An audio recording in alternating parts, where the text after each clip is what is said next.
Ayun, so una ko sa lahat, nais ko muna pong bumati ng isang maligayang araw ng Panginoon. Nais ko rin pong magpakilala, isa nga ho pala ako sa mga anak niya, na tulad niyong magpahanggang ngayon ay tumutugon. Tumutugon sa kanyang bawat salita at pangaral na kahit ikaw, oo, ikaw ay dapat po natin itong mapakinggan. Amen. Mayroon po akong katanungan na sa po'y aking pinagpuunan ng pansin. At yun ay ang tanong na, kapatid, bilang Kristiyano, ano nga bang tunay na mahirap? Ang manindigan nga ba magpakatotoo o lumayo sa tukso ng mundo? Kaya sa pagkakataong ito, nais kong hiramin ang inyong mga tenga, nilikutan kayo o ito ay ating pakinggan. At makakuha po tayo ng aral sa pagkatang to ay pinamalitan ko po paninindigan. Kapatid, kamusta? Kamusta nga pala ang buhay bilang anak niya? Lamang na ba ang salitang nakakapagod na o mas umiiral pa din ba ang mga biyaya at mga panahong ikaw ay masaya pa? Muli kapatid, kamusta? Kamusta ka na nga ba? Bilang anak ng Ama. Halina't sabay-sabay po natin tuklasin dito sa aking tula na nais ng Diyos na hanggang ngayon at sa huli ay manindigan ka. Kapatid, may tanong po ang Diyos. May tanong ako.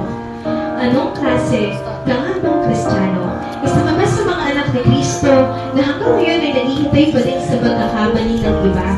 O isa ka ba sa mga Kristiyano na mag-aaning na taon na ngunit hindi pa din nakakapagdala ng kaluluwa sa piling niya? O baka naman isa tayo sa mga Kristiyano na magagaling lang sa salita, ngunit ang totoo, kulang na kulang tayo sa gawa. O baka naman isa tayo sa anak ng Ama na tulad lamang ni Pedro na siya ay lumakad sa ibabaw ng tubig, huwag sana tayong maging isang anak ng Diyos na makasalubong lamang ang unos. Tulad ni Pedro ay agad tayong lumulubog at nauubos. Tila ang ating mga kamay nakatali at nakagapos sa mga problema na hindi na matapos-tapos.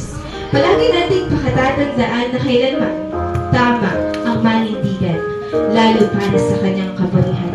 Sabi nga po, sa Roma Kapitulo 11, versikulo 20, mabuti sa kawalan nila ng pananampalataya ng abali sila, at sa iyong pananampalataya tumayo ka, huwag kang magpalalo, kundi matakot ka.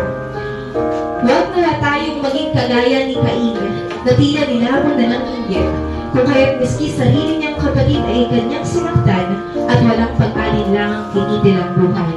Ano nga bang kahulugan ng salitang Kristiyano? Ito ba yung nangangahulugan ng pagpapaka-perpekto o mahalaga ng pagpapakatotoo? O ano nga ba ang ibig sabihin sa iyo ng salitang paninindigan? Salitang dapat ba nating panghawakan o salitang madalas mahirap gampanan? Alam kong may pangarap ka, si taas pa nga ng lipad ng isang agila, ngunit sana habang lumilipad ka, ay huwag mong sarilihin at huwag kang mag-isa. Hayaan mong magmistulang pakpak mo ang Diyos Ama at hayaan mong lumipad ka ng kasama siya. Para sa mga bisita po at mga miyembrong naririto, pumikit ka at isipin mo ngayon, kailan na ba tayo huling nanindigan para sa Panginoon? Tila sobrang tagal ay hindi na natin maalala kung kailan ang huling beses na nag-effort ka para sa Kanya at kung kailan ang huling beses na napasayo mo ang Ama. Paninindigan nga ba para sa iyo ang basta na lang siyang iwan at binulit? Paninindigan ba para sa iyo ang ilang beses siyang paasahin? Paninindigan nga ba para sa atin na minsan kang naging dahilan para ang Diyos ay paluhain? O baka naman paninindigan para sa atin ang napakaraming beses na pagliban mo sa gawain? Na sa tuwing solwining, visitation at thanksgiving, napakarami mong dahilan na kasi maulan, kaya hindi ako makakasama. Busy po kasi sa school, maraming ginagawa. Nasa work po kasi ako, pasensya na. Teka kapatid, nakalimutan mo na ba kung sino ang dapat na mauna? Nasaan ang dati mong sinasabi na dapat naninindigan ka? Nasaan na yung puso mong hindi kayang mawala sa gawain ng Ama? Kapatid, nasaan na ang ingas ng iyong pananampalataya? Ang tanging tanong ng Diyos, nasaan na ang paninindigan mo sa Kanya? Alam kong mahirap lamunin ng sistema. Mahirap naman talaga kung ikaw lang inaasahan sa iyong pamilya. Pero kapatid, alam mo kung anong mali sa tama? Mali ang abutin ng pangarap habang nawawala ka sa diretso mong linya. At ang tama ay ang kaya mong magtrabaho nang hindi lumalayo sa piling niya. Remember, dapat kaya nating sumaya nang hindi nalulungkot ang Ama. On Philippians 1:27, that ye stand fast in spirit, with one mind, striving together for the faith of the gospel. Marahil naging saksi ka sa ilang beses na pagkadapa ng bawat isa. Marahil naging saksi ka sa paulit-ulit na pag-iyak at pagkabagsak nila.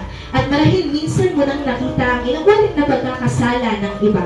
Ngunit bakit nga ba ang hilig nating pag-usapan ng mga negatibo? Kung kaya't nandito po ako, ginamit ni Kristo upang sabihin sa'yo na kapatid, napakatapang mo. Dahil sa kabila ng napakaraming pagsubok, nakakaya mo pa rin manalangin at lumuhod, at sa kabila ng patong-patong na problema, nandito ka pa rin sa church, naglilingkod. Alam kong mahirap magkunwari. Napapasok ka sa pintuang yan ng nakangiti, pipili ka ng iyong mauupuan ng manipis sa labi at ang iyong mga mata ay masaya habang ikaw ay bumabate. Happy Lord's Day po. Mahirap itago ang tunay na nadarama. Masakit lihim ang tunay na lungkot sa kabila ng saya. Nakakapiling sabihin sa sarili mo na kaya mo yan kahit ang totoo ay pasuko ka na. Kung kaya't ito po ang tamang pagkakataon upang hubarin ang maskara at tayo ay manindigan na. Magpakatotoo na. Hangal ng Panginoon sa Biblia. Sa unang Korinto, Kapitulo 16, versikulo 13. Magsipag-ingat kayo, kayo'y mga pakalalaki, kayo'y mga pakalakas. Again, but none of these things shall move us. On Acts chapter 20, verse 24, but none of these things move me, neither count at myself dear unto myself, so that I might finish my course with joy, and the ministry which I have received of the Lord Jesus, to testify the gospel of Christ. Hindi kawalan po ang magkaroon ng paninindigan sa pananampalataya mo kay Kristo.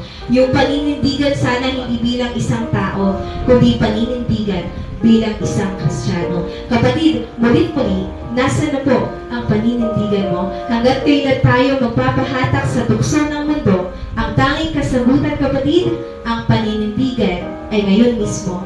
Tanggapin siya ng buong puso upang patuloy tayong gamitin ni Kristo. Muli, ako nga pala si Sister Mariela, isang mahatang naglalayag at nagtitiwala sa isang katagang hindi kailanman naging kawalan ang magkaroon ng paninindigan sa Kanya. Muli, ang titulo ng piyesang ito ay pinamagitan ko po, paninindigan. Tuloy po natin.